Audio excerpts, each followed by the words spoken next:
Hello there. I'm Sumit, and I'm the author of the Async-first playbook. I welcome you to the Async-first starter kit. In this series of videos, I'll explain how you can facilitate your team through all the exercises that are part of the kit. By the end of it all, you and your team should be well on your way to being async first. So, without further ado, let's get started. We've organized the starter kit into 5 stages of sensible defaults. A mural template helps you guide your team through these stages. Start by making a copy of this template for your team. On the extreme left, you will see some context about the kit. You'll also find some basic instructions to guide you through the process. Here are 2 things to keep in mind.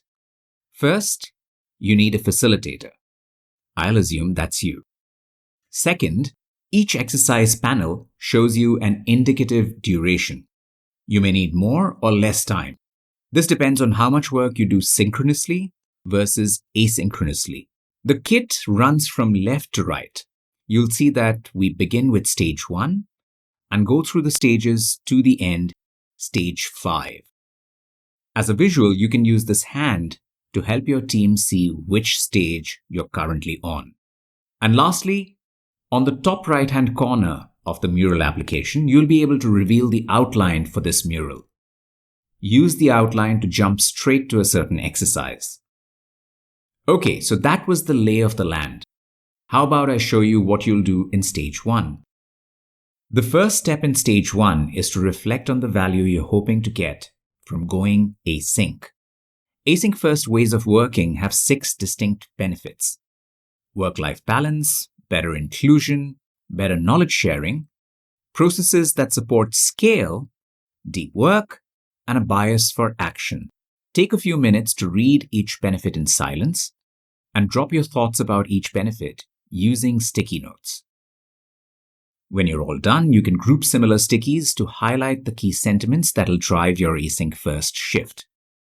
Now's a good time to document these sentiments somewhere so you know the kind of team you're trying to build.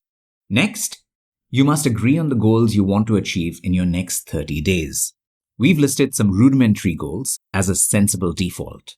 You can either change them or add to them using the space on the right.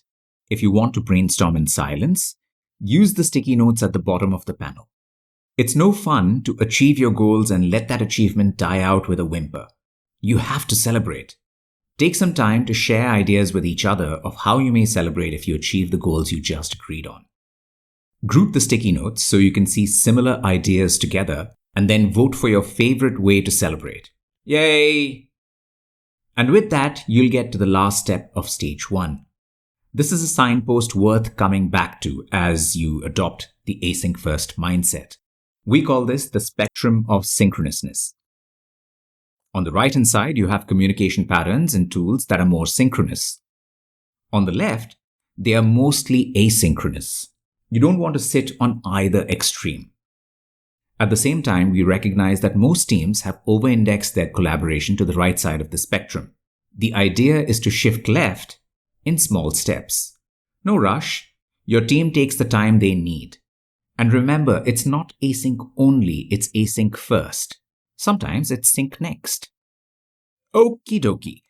That was stage 1 of the Async-first starter kit. In the next video, I'll talk you through stage 2.